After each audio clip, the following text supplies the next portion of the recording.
তো বন্ধুরা দেখতেই পাচ্ছ এখানে একটি বিড়াল, যার দোকানের মাংস দেখে খেতে ইচ্ছা করছে, কিন্তু তার মানিব্যাগে কোনো টাকা না থাকায় সে মাংসগুলো কিনে খেতে পারলো না। বিড়ালটি এবার টাকা উপার্জনের জন্য কাজ শুরু করে।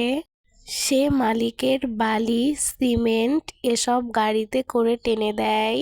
মালিক তার উপর খুশি হয়ে যায় এবং তাকে ইট এনে দিতে বলে। এরপর সে ইট দিয়ে ঘর তৈরির কাজ শুরু করে। সে সুন্দর একটি ঘর তৈরি করে। এরপর সে কাঠের কাজ শুরু করে, বড় বড় কাঠগুলোকে টেনে নিয়ে যায়। বিড়ালটি বড় বড় কাঠগুলোকে খুব কষ্ট করে টেনে নিয়ে যায়। এরপর কাঠগুলোকে সে লোহা দিয়ে জুড়তে থাকে।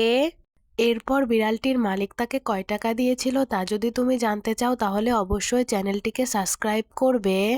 যদি তোমাদের বাড়িতে কোনো বিড়াল থাকে তাহলে তার নাম কমেন্ট বক্সে লিখে যাবে এবং ভিডিওটিতে একটি লাইক করবে। বিড়ালটির মালিক বিড়ালটির কাজে খুশি হয়ে তাকে অনেকগুলো টাকা দিয়েছিল। বিড়ালটি খুশি হয়ে টাকাগুলো নিয়ে বাজারের দিকে হাঁটতে থাকে এবং সে মাংস কিনে খুব মজা করে খেতে থাকে।